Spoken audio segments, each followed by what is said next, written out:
We don't have anything from the listening post, so we are going to turn this over to Trustee Geezer for the Veteran Spotlight. All right, thank you very much. As we mentioned, as we've said before, we all year long, we're going to be doing a Veteran Spotlight where we give a veteran, a resident veteran, an opportunity to tell us about their time in the service. And today we're joined by a person we've seen at our meetings before. He's the commander of the local VFW and served in the Navy. I'd like to welcome Jim Benzin. It's so quiet in here. Good evening. Thank you for inviting me. Before we get started, I just want to correct my name is spelled differently than you have it. It's Benzin, just for the record. It's been spelled many ways over the years. My students have destroyed it in the past. When I was talking to Rick about what I need to talk about, he basically wanted me to talk about my military experience. So to start off, I'd like to say that the military changed my life. And the beginning part of this statement will set the foundation for the rest of it. In the summer of 1967, I barely graduated high school, and barely is the key word. And also, my family had a visit from the local juvenile officers to discuss my activities in the neighborhood, and my draft number was coming up real quick. And my prospects of the future were not looking too good at that time. So I came out to Elmhurst to visit my father, which I did every summer from originally from Buffalo, New York. And over that summer, I decided that I need to do something to change my direction. So I chose to join the Navy. And I signed up for 6 years, 4 years active, 2 years reserve. And when I did it, I think I just came out of a John Wayne movie at the York Theater. So I think that was my motivation behind it, plus the draft call was coming, so I figured I'd rather see the world. I ended up going to boot camp at Great Lakes up here, just north of us. They told me I would go in after Christmas so I could spend time with my family. However, I found out that my government doesn't always tell the truth. And I got a call that I was supposed to report on December 7th, which for those of you who know anything about history, it was Pearl Harbor Day. So I didn't know if that was a good omen or a bad omen, but I went up to Great Lakes for boot camp on December 7th, and it began. I found out quickly that I wasn't the toughest kid in the neighborhood when a gentleman started calling my mother names when I got off the train and said things I could not believe that were true. And I found out that I couldn't say anything. And I went across the street and I began my boot camp and my Navy career, starting with the infamous haircut.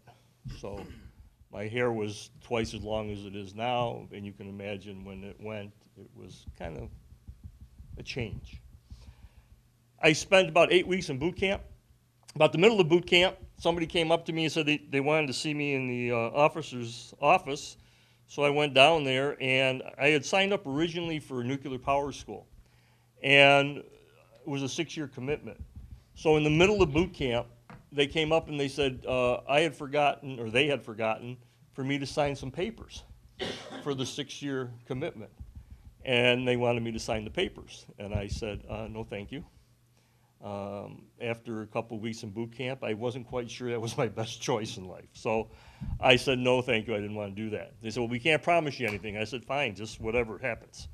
So after boot camp, they give you a position and where you're going to go. You're going to go to the fleet or you're going to go to a school. I was assigned to go to electrician school at Great Lakes. Now this kind of baffled me based on my high school academics, that I didn't think I could do anything that had to do with electronics or physics or anything like that. But the Navy sent me there. And I found out that I could do it. And the word was, If you fail, you sail. So if you're in boot camp, in A school, and if you flunked 2 tests, they immediately just sent you to the fleet. Now in high school, if you flunked 2 tests, I just went on to the 3rd one and the 4th one. But in the Navy, you found out that they mean what they say, and if you don't follow it, you're going to get the consequences for it. So I was asked if I wanted to go to the Pacific or if I wanted to go to the Atlantic. Well, again, nobody told me if you want something in the military, you ask for the opposite of what you want. So I asked for the Atlantic because I thought it'd be really cool to go to Europe and sail the Mediterranean and stuff like that. Of course, I got the Pacific. So I was sent to San Diego, and I reported aboard my first ship, which at that time was the oldest active ship in the Navy, the USS Dixie. It still had wood decks. It was a destroyer tender. They don't have them anymore. But what it did is it traveled around whatever area you're in, and we repaired ships. And when I reported aboard, you had 2 options. One, you went to a ship's company, which means you ran the ship and all the equipment. Or 2, you went to repair division, which you went out and fixed things. I was put into the repair division, the electrical shop, and I stayed aboard that ship for 2.5 years. I was given the responsibility of repairs of everything from motors to switchboards to generators, you name it. Anything electrical, we were sent out to fix. I started out as an E2. By the time I got out of that ship, I was an E5, which is the equivalent of a sergeant. More people are familiar with that. I was a 2nd-class petty officer. We took 2 deployments overseas. I got to see about 9 different countries.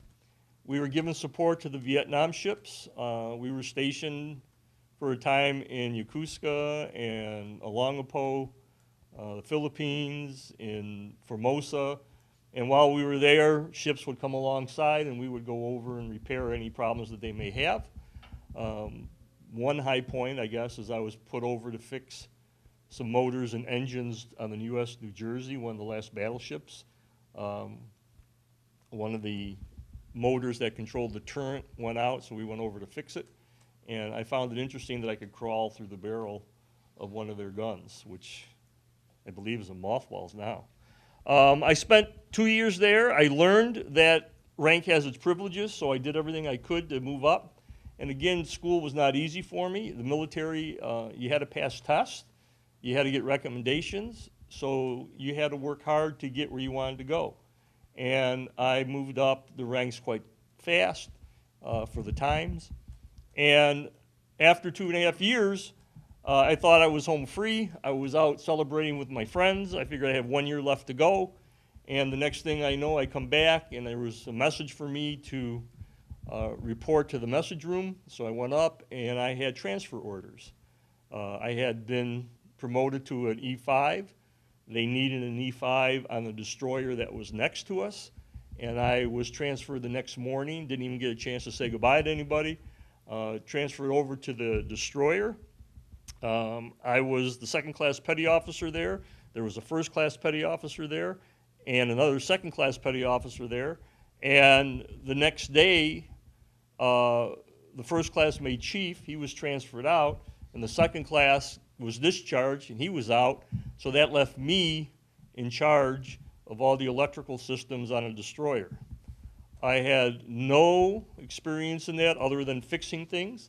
I had no contact with anybody from a destroyer, so it was kind of learn as you go with the responsibility.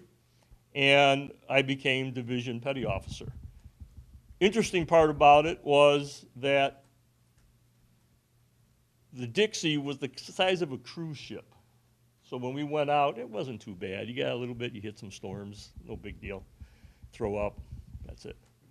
The destroyer was different.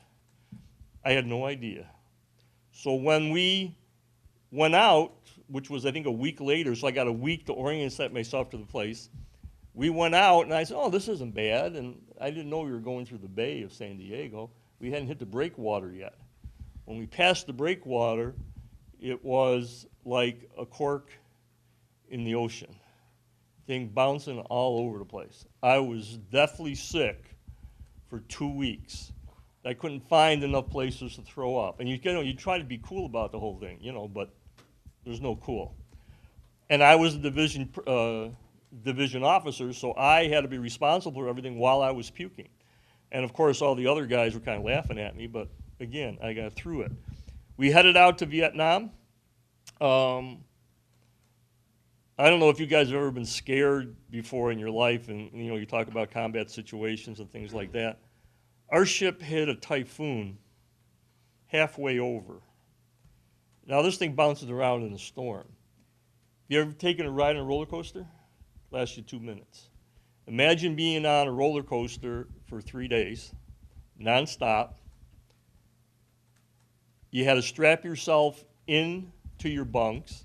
You had to strap yourself up to something while you were on watch for your 4 hours because the ship was constantly moving.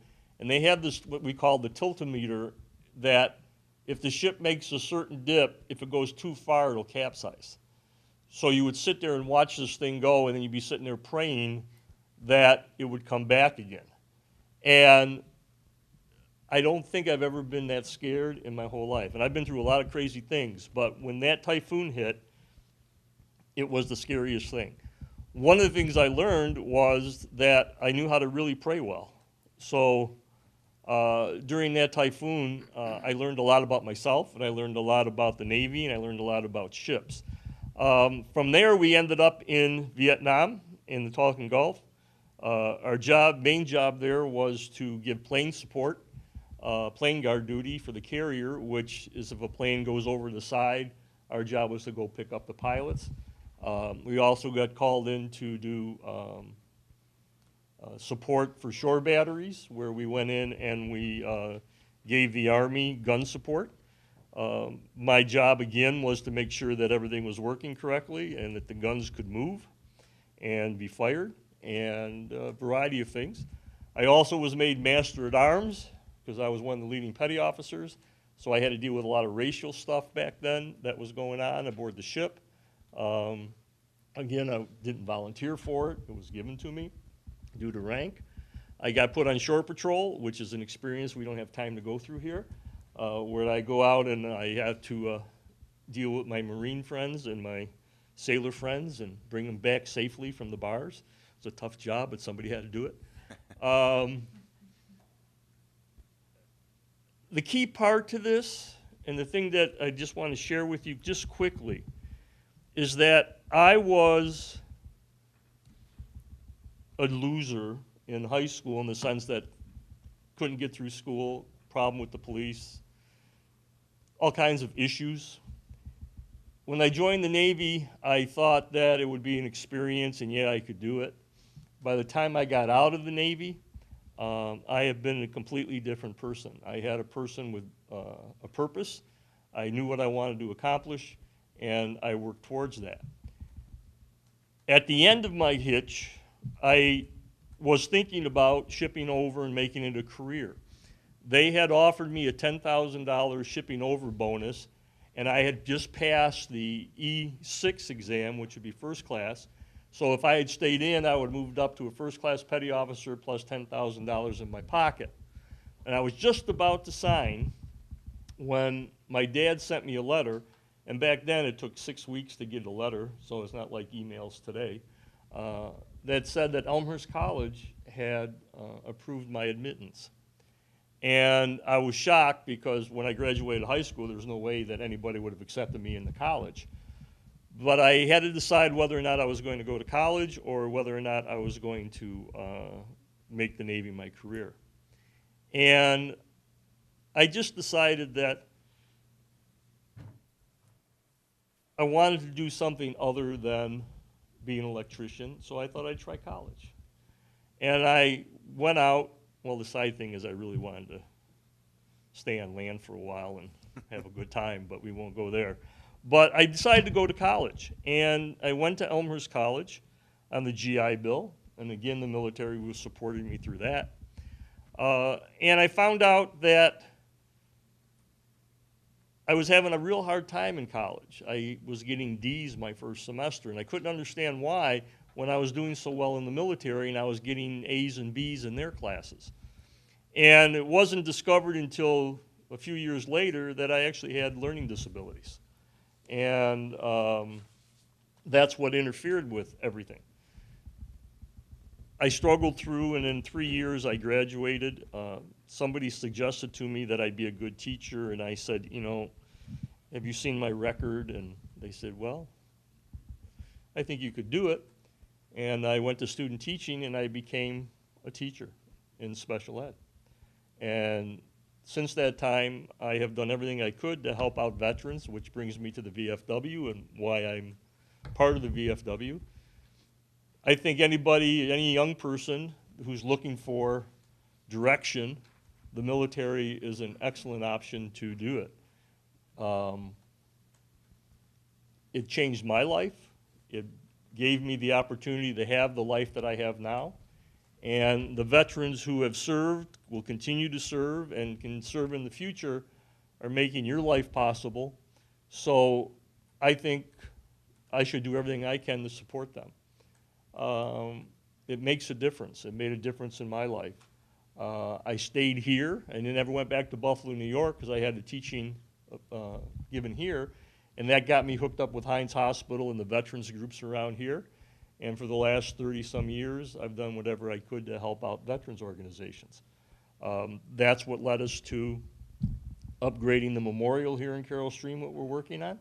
And I believe that that monument will, for the next 50 years, honor the men and the families of veterans, and I think, in all honesty, they deserve it. The military helped me out, it's helped my family out, it's helped friends of mine out, and I could tell you a lot of stories, but I was told to keep it short, so I'm going to wrap it up there unless anybody has any questions. Oh, just one quick thing. I don't know if you've ever seen sailors in their uniforms, but you notice they have the stripes on their arms that say how many years, and they're either red or gold. If you have gold stripes on, that means you've never had an issue with the discipline in the military. If you have the red on, you've had captain's mast or something that went along. This ribbon on top is the Good Conduct Medal, and when you take a look at that at the end of my 4 years, I earned the right to wear the gold.